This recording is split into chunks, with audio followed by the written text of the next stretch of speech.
Hello army, আশা করি সবাই ভালো আছো। আজকের ভিডিওতে আমরা জানবো বিশ্ববিখ্যাত কেপপ গ্রুপ বিটিএস এর সবচেয়ে বড় আপডেট। নতুন অ্যালবাম রিলিজ, রেকর্ড ভাঙা সেলস, নতুন গান সুইম, ঐতিহাসিক কামব্যাক কনসার্ট, নিউ ইয়র্কে বিশেষ ইভেন্ট, সব মিলিয়ে বিটিএস এখন পুরো পৃথিবীতে আবার ট্রেন্ড করছে।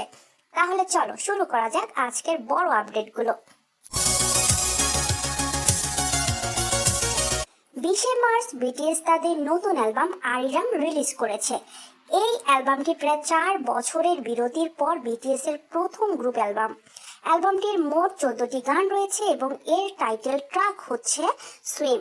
এই অ্যালবামটি কোরিয়ার সংস্কৃতি থেকে অনুপ্রাণিত হয়ে তৈরি করা হয়েছে এবং বিটিএস আবারও দেখিয়েছে তারা শুধু কে-পপ গ্রুপ না, তারা একটি global music icon. Album Arirang release হওয়ার পরই বিশাল রেকর্ড তৈরি করেছে। রিপোর্ট অনুযায়ী এই অ্যালবাম প্রথম দিনেই প্রায় 3.98 মিলিয়ন কপি বিক্রি হয়েছে। এটা প্রমাণ করে যে বিটিএস এর জনপ্রিয়তা এখনো আগের মতোই শক্তিশালী। বিটিএস এর নতুন গান সুইম এখন বিশ্বজুড়ে ট্রেন্ড করছে। এই গানটি স্পটিফাই গ্লোবাল চার্টে টানা কয়েকদিন ধরে 1 নম্বরে রয়েছে। গানটির লিরিক লিখেছে আরএম এবং গানের মূল বার্তা হলো জীবনে যত বাধাই আসুক সামনে এগিয়ে যেতে হবে।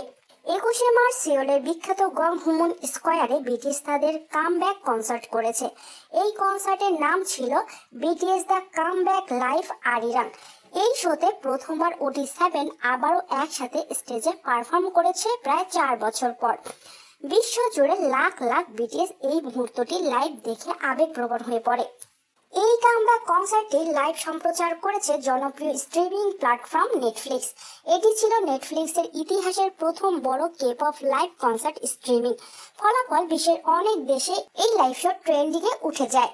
কনসার্ট শেষ হওয়ার পর বিটিএস কে দেখা গেছে ইনচন ইন্টারন্যাশনাল এয়ারপোর্টে। সেখান থেকে তারা রওনা দিয়েছে নিউ ইয়র্ক সিটির উদ্দেশ্যে, কারণ তারা সেখানে অংশ নেবে স্পটিফাই এর বিশেষ ফ্যান ইভেন্ট সুইম সাইটে।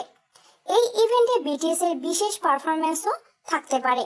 আরেকটি বড় আপডেট হলো নেটফ্লিক্সে আসছে বিটিএস এর নতুন ডকুমেন্টারি বিটিএস দ্য রিটার্ন। এই ডকুমেন্টারিতে দেখানো হবে তাদের মিলিটারি সার্ভিসের পরের জীবন, নতুন অ্যালবাম তৈরির গল্প, বিটিএস এর ব্যক্তিগত অনুভূতি। ডকুমেন্টারিটি 27 মার্চ নেটফ্লিক্সে রিলিজ হবে। তো আর্মিরা, আজকের ভিডিওতে আমরা জানলাম বিটিএস এর সব থেকে বড় আপডেট। সংক্ষেপে আজকের বড় খবরগুলো হলো নতুন অ্যালবাম আরিরাং রিলিজ, প্রথম দিনে প্রায় 4 মিলিয়ন কপি বিক্রি, নতুন গান সুইং চার্টে 1 নম্বরে, সিওলে ঐতিহাসিক কামব্যাক কনসার্ট, নেটফ্লিক্সে লাইভ স্ট্রিমিং, বিটিএস নিউ ইয়র্কে বিশেষ ইভেন্টে যাচ্ছে এবং 27 মার্চ আসছে বিটিএস এর নতুন ডকুমেন্টারি। তোমরা যদি বিটিএস এর বড় ফ্যান হয়ে থাকো তাহলে কমেন্টে লিখো আর্মি। ভিডিওটি ভালো লাগলে লাইক দাও, শেয়ার করো এবং চ্যানেলটি সাবস্ক্রাইব করতে ভুলো না।